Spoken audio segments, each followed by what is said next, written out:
Hello Varangal people. So today I have come up with a video like how does Vic Abroad Consultancy works with the students. So like ఎలా career guidance ఎలా ఇస్తాం మేము అసలు students కి. Once student మా దగ్గరికి వస్తారు అంటే ఫస్ట్ స్టెప్ ఏం రాగానే like will take his profile. అసలు ప్రొఫైల్ ఎలా ఉంది. సో ఇప్పుడు నవేడేస్ లైక్ ఏమవుతుంది అంటే like people they are changing to different streams. So stream change అయిపోతున్నారు అంటే ఫ్రమ్ సివిల్ బ్యాక్గ్రౌండ్ కానీ మెకానికల్ బ్యాక్గ్రౌండ్ నుంచి కానీ సిఎస్కి కానీ ఐటీకి కానీ చేంజ్ అవుతున్నారు.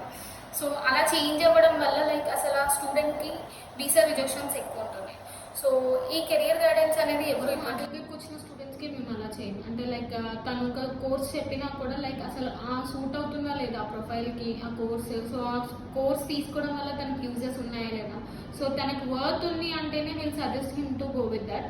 లేదు అంటే కంప్లీట్గా ఎవ్రీ స్టూడెంట్కి మేము ప్రొఫైల్ వాల్యుయేషన్ కంపల్సరీ చేస్తాం. స్టూడెంట్ కంప్లీట్గా స్ట్రీమ్ చేంజ్ చేయడం వల్ల దాంట్లో చాలా డ్రాబ్యాక్స్ ఉంటాయి. సో ఒకటి వచ్చేసి మీకు వీసా రిజెక్ట్ అవుతుంది. నెక్స్ట్ సెకండ్ మీరు అక్కడికి వెళ్ళిన తర్వాత సర్వైవల్ ప్రాబ్లం అవుతుంది. సో ఫర్దర్గా మీరు జాబ్స్ చూసుకోవాలన్నా చాలా ఇబ్బంది అవుతుంది. ఎందుకంటే కంప్లీట్లీ సివిల్ బ్యాక్గ్రౌండ్ వాళ్ళకి కానీ లైక్ మెకానికల్ బ్యాక్గ్రౌండ్ వాళ్ళకి కానీ కంప్లీట్గా అసలు సిఎస్ గురించి కానీ ఐటీ గురించి కానీ అసలు వాళ్ళకి ఐడియా ఉండదు. లైక్ వాళ్ళకి లాంగ్వేజెస్ ఉంటాయి లైక్ జావా కానీ ఇలాంటి లాంగ్వేజెస్ ప్రోగ్రామ్స్ ఉంటాయి.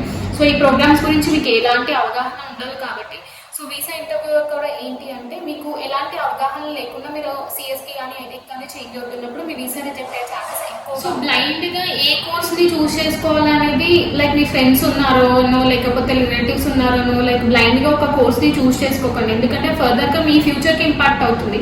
లైక్ మీ దేంట్లో అయితే కోర్స్లో ఇంట్రెస్ట్ ఉన్నాడో దానికే వెళ్ళండి. సో ఫర్దర్గా కెరియర్ గైడెన్స్ అంటే ఇదే. సో గైడెన్స్ అనేది ప్రాపర్గా ఉంటేనే ఫస్ట్ మీకు బేస్ కరెక్ట్గా ఉంటేనే నెక్స్ట్ ఫర్దర్గా జాబ్స్కి కానీ ఎంప్లాయ్మెంట్స్కి కానీ బాగుంటుంది. సో వర్క్ పర్మిట్ మీకు ఈజీగా రావాలి అంటే ఫస్ట్ మీరు చూస్ చేసుకున్న కోర్స్ అనేది ప్రాపర్గా ఉండాలి. సో ప్రాపర్ కోర్స్ చూస్ చేసుకుంటే మీకు ఈజీగా జాబ్స్ వస్తాయి, మీకు ఈజీగా సెటిల్మెంట్ ఉంటుంది. ప్రాపర్ గైడెన్స్ తీసుకోండి. ఫస్ట్ ప్రొఫైల్ వాల్యుయేషన్ తీసుకోండి. ప్రొఫైల్ వాల్యుయేషన్ తీసుకున్న తర్వాతనే లైక్ మీకు అసలు ఏ యూనివర్సిటీస్ వస్తాయి. సో కొంతమందికి లైక్ ప్రొఫెషనల్ స్కోర్ ఎక్కువ ఉంటుంది, కొంతమందికి తక్కువ ఉంటుంది. సో మీ ఫ్రెండ్ వెళ్ళాలను మీరు రావాలి అనుకుంటే లైక్ మీ ఫ్రెండ్కి స్కోర్ ఎక్కువ ఉండొచ్చు, పర్సంటేజ్ ఎక్కువ ఉండొచ్చు, బ్యాక్లాగ్స్ తక్కువ ఉండొచ్చు. సో తను వెళ్ళిన యూనివర్సిటీకి మీరు వెళ్ళాలంటే లైక్ సేమ్ ఎలిజిబిలిటీ క్రైటీరియా ఉంటే you can choose to that course. లేదు అంటే like you have to change your university as well.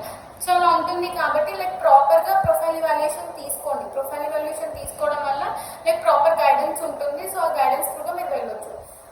So students ఎవరైతే ఫాల్ ఇంటేక్ కి ప్లాన్ చేస్తున్నారో like even though if you're pursuing కూడా నో ప్రాబ్లం. సో కాలేజ్ నుంచి మీకు final semester memos లేకపోయినా like you can start applying. ఎందుకంటే మనకి ఎక్కువ టైం కూడా లేదు. సో ఆల్రెడీ ఆల్మోస్ట్ కొన్ని యూనివర్సిటీస్ అయితే like they close their admissions for fall intake. So ఇంకెక్కువ లేట్ చేయకండి, అప్లికేషన్ స్టార్ట్ చేసుకోండి యాజ్ సూన్ యాజ్. డాక్యుమెంటేషన్ అన్ని కంప్లీట్ గా లైక్ ఇఫ్ యూఆర్ పర్సీవింగ్ అయితే డాక్యుమెంటేషన్ అన్ని కూడా అవసరం లేదు. Just normal basic documents like మీ ప్రీవియస్ సెమిస్టర్ వరకు ఉంటే చాలు. So we can start applying.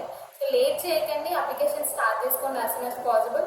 So for further information and guidance, contact Vic Abroad Education Overseas and you can as well contact on these numbers.